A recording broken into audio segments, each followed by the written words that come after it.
It's ringing convention for the People's Democratic Party across many prints this morning. Of course, the Punch newspaper has the story on convention. PDP forthcoming convention in Ibadan is still a topic of discourse this morning.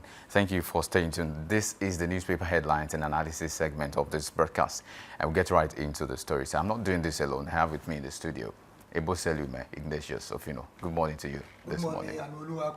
It's so good to have you in the studio. I'm delighted to be here this morning. So let's start with convention now. Convention has been in, it's been on the table for a while. We've had conversations about PDP convention, why some sects want it to happen. A group of people says, this is not what we want. There are some things that should be in place and the convention should not hold. They've taken it to court. Court has dismissed the case. And now another thing. Now, the story on the front page of the Punch newspaper this morning says, convention, Lamido, Cheraki, McAfee, lead PDP chairman race. That's the big story. Now, who gets to belt the cat for the PDP? That's also a conversation. There's internal crisis that is also sorted. There are many things that we are checking in the PDP. Check.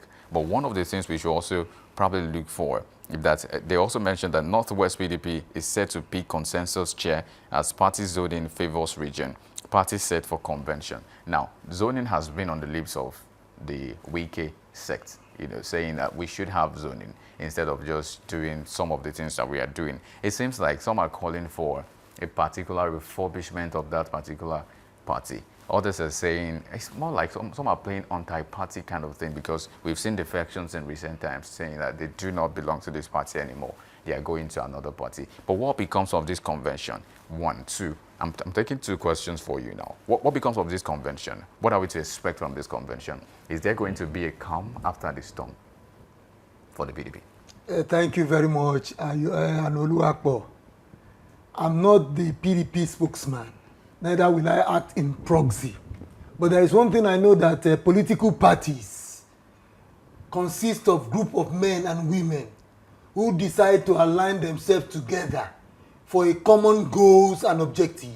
So when we are talking about PDP as a political party, PDP once ruled Nigeria for 16 years. But what about the noble goals and ideal of its founding father? Now this party has been beclouded with what? Crisis, internal crisis. Do you know why? The arrogance of power. That has been the problem with them. None of them want to step down for the order, for the good of the party. So for me, I see PDP has lost itself. It has lost its goal and shape as a political party. Now there is one thing. PDP ruled Nigeria for 16 years. They were supposed to be in the front when it comes to the issue of opposition. PDP failed in that area too. Now they want to organize a convention in Ibadan, the first of its kind. I wouldn't know whether the convention will still hold or not, because I'm not their spokesperson. Neither will I act in proxy for them.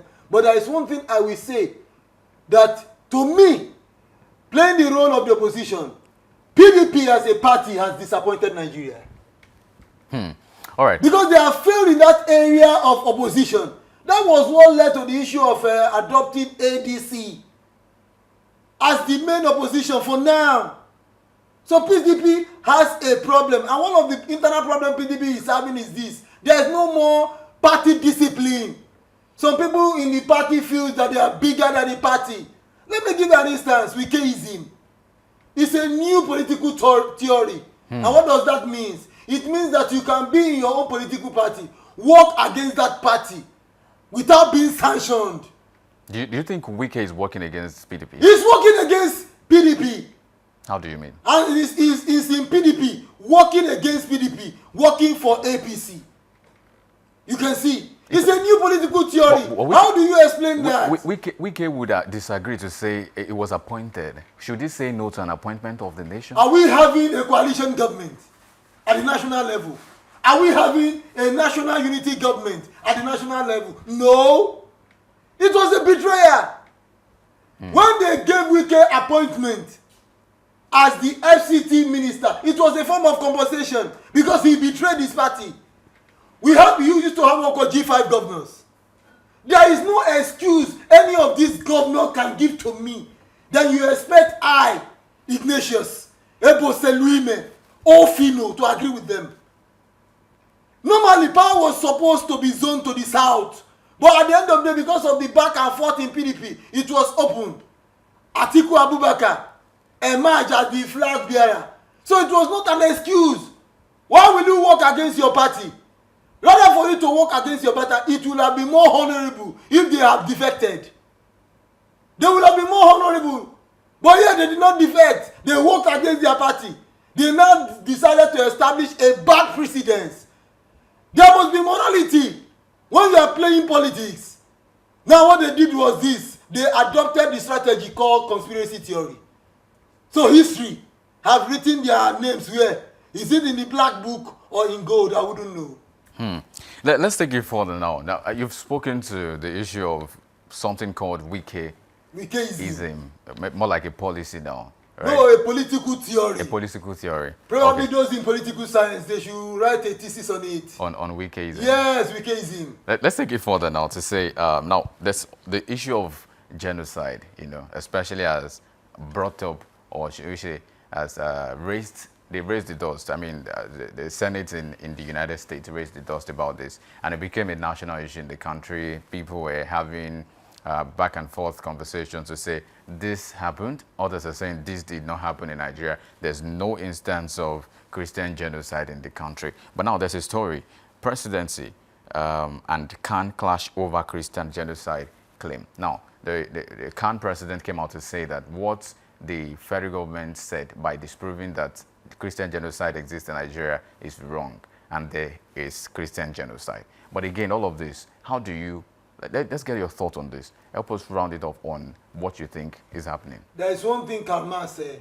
He said when it comes to the issue of religious argument, man tends to be irrational. So when it comes to the issue of religion in this country, it's a sensitive issue. Even if it is true there is Christian genocide, you can't expect Asiwaju Bola Ahmed Tinubu to admit to that allegation. He wouldn't do that.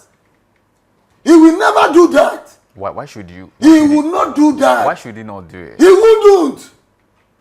He would not admit to that allegation. But can he tackle even it? Though he knows that it is real. He wouldn't do that. All eyes are on his government. All eyes are on Nigeria. And there is one thing you must know. United States has that international obligation to always protect the rights of defenseless citizens all around the world. That is why American government is having interest on this issue, and it is a sensitive issue. That is why the government is also very careful about it. Now we have religious dimension to that allegation now. There is Christian genocide in Nigeria. There is no doubt about it. But you can't expect the president or a ruling government to admit to that allegation. He wouldn't do that.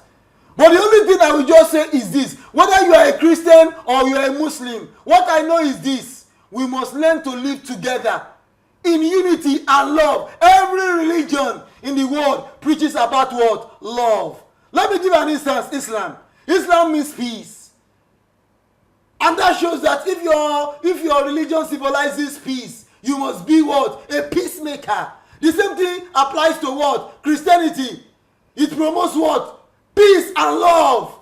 So Nigerians must learn to understand that our country, called the Federal Republic of Nigeria, binds us together irrespective of your tribe and religion. That is why I believe in what we call secularity. Nigeria is a secular state on paper, but not in reality. That has been the problem. Go to the north. They practice Sharia law in the north. Can you practice Sharia law in the United States? Are we not having American Muslim? We have to be very honest to ourselves in this country. You have to separate religion from state affairs. And I keep saying it today. Science and religion are incompatible. Any country that loves science and technology, that country is going to be great when it comes to the issue of technological inventions. Let me give you an instance again. Any country that is endowed with large iron ore is a potential steel power. Any country that is endowed with large deposit of iron ore is a potential war, steel power. When you are talking about inventions in the world, automobiles, aeroplane, building of ship, armament, you need what? Iron ore as the raw material. Look at Nigeria today. We are having large deposit of iron ore, but look at what happened to the steel industry in Nigeria. The Ajaokuta steel industry. Sometimes my heart bleed. And any country with large deposit of uranium is a potential nuclear power. So Nigeria is so blessed with a lot of natural resources. But the problem we are having today is this, the issue of religion that has beclouded our sense of value judgment. Nigerians know the government. Do you know why the oppressors? I don't call them government. I call them oppressors. Do you know why? The oppressors are getting away with everything in Nigeria, even including rigging. Do you know why? Including rigging. They know that if they rig the election, Nigerians will not protest. That has been the brain of the problem. But there's been several protests to elections also in this country. Let me use the word, Nigerians will not revolt. There is a difference between protest and revolt. That was a revolution in this country. The Igbos revolted against the federal government when they were being killed in the north. Then there was also a revolution that also happened during the June 12 struggle. That is a stolen mandate. That the mandate must be restored back to Chief MKO Abiola. But these days now, Nigerians has been consummated by religion. That's why I keep saying it today, that God is not a politician, but God rules over the affairs of men. But nature has given you and I the willpower to choose between the good and the evil. So God is not involved in politics. So religious leaders must be very careful. Sometimes they have caused a lot of problem to the electorate with fake prophecies. We don't need that in election. Let the people come out en masse. Make their choice. Religion is about your soul. But when you are talking about public governance, he's talking about your human welfare as human being. That was why J.F. Kennedy made an assertion. You know what he said? He said, ask not America what America can do for you. Only ask, what can I do for America? Because America has provided everything you need. All right. As an American citizen. All right. Let's take it a step further now. There's also another story that aligns Nigeria with Kenya and some other countries. Now, the Senate has moved for a particular vote, no mercy for pedophiles. Senate votes life jail for child defilers. They align with Kenya, South Africa on strict child safety laws. And lawmakers vow to end, the vulture of impunity in sexual crimes. This seems like a good move for the country, Nigeria. Yes, it's a good Others move. would say that is it not too grieving? Is it not too harsh to say you want to kill or you want to jail for life people who commit pedophile? Where do you stand? My stand is this: I'm in support of it. Why should we defile a child? A child that is still dependent, an innocent child, an adult for that matter. So the so-called policy of government on this, government stand, I concur with it. It will serve as a deterrent to those who have committed such crime before and to those who are having that intention. Pedophile. Does it speak well? Do you know that the girl child today, the girl child becomes a risk? Let us be frank and sincere to ourselves. We know we have private lesson teachers today. Most parents does not want a male teacher to come and teach their girls at home anymore because of pedophiles. They don't want. So the girl child becomes an endangered species in Nigeria because of those who indulge in what called pedophilia. It's there. So I concur with that law. I'm in support of it. But let's do a bit of social reconstruction now. Now, to talk about the social angle of this story. Why do you think this exists in the first place? I know it's a far cry. I know it's a shame. I know it's something that should not even be spoken about. But people still engage in this. Why do you think that is? It's the mindset and the sexual orientation. It's just that when we are talking about LGBTQ, lesbianism, gay, bisexual, transgender, and Q. Nature has created us into two sexes or gender. Male and female. The same thing applies to what? Animals. Why will I say I have a feeling for a fellow man like me. It's so disgusting. But there is one thing you must be very careful when it comes to the issue of fundamental human rights. And I keep saying it over and over again, that I am a Nigerian by birth, but an American by inclination. So when it comes to the issue of LGBTQ, I'm very careful about it because it has been adopted in the United States. Your country, your second country. It has been adopted in the United States. But there is one thing I have to be frank and sincere. Nature has never created us in that way. Nature created us into male and female organisms. So the male and female organisms are mutually attracted to each other naturally. But when you are asking that I'm born a gay, I don't understand. Have you heard about it before? People say I'm born gay, that you are born gay. So when you are talking about pedophilia, we have people like that too. They don't have sexual attraction for fellow adults like them, except for kids.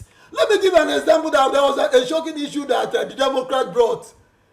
This man, the Epstein file in the United States.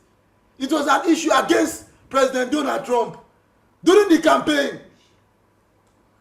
You know, Epstein happened to be someone that was accused. He's an ally of President Donald Trump. He was being accused of being a pedophile. So at the end of the day, he died in prison constantly. So the Democrats was trying to use it against President Donald Trump when he was contesting for second term. You understand that President Donald Trump's name was among the list of those who are being accused of being a pedophile. I wouldn't know how substantial that claim is. But the issue of pedophilia is a serious crime against humanity. And it should be treated as a serious crime in order to protect the dignity of the younger ones. Yeah, let's step a step further now. So many stories, right? Court sends Kanu's brother, lawyer, to Kuje prison over Abuja protest. So I'm so sure you're abreast of the whole protest, how it unfolded, how it started with Showore leading the team, and then different sects of all of that. And then at some point they said there were harassment from the Nigerian police force, and Showore went on the television, national television, to say, you know what, if we were bandits, policemen would not come after us.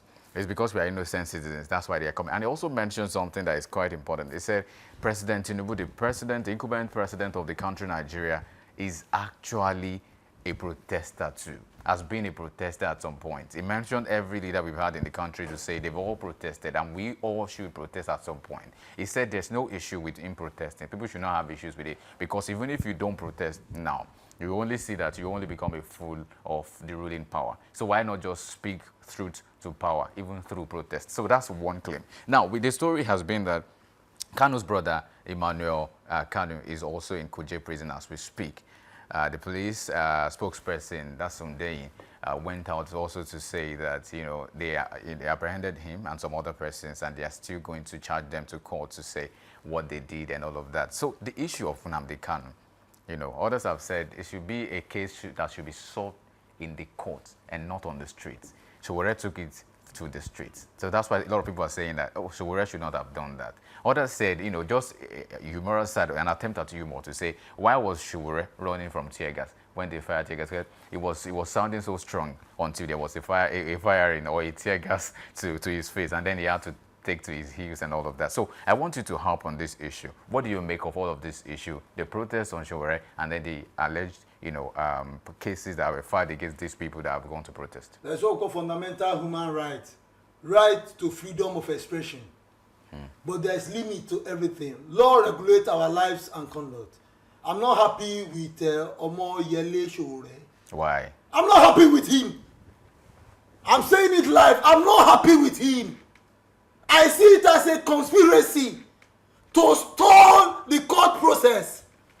There were two serious allegations leveled against Nnamdi Kanu. And what was that allegation? The first one, treasonable felony. The second one, terrorism-related offences.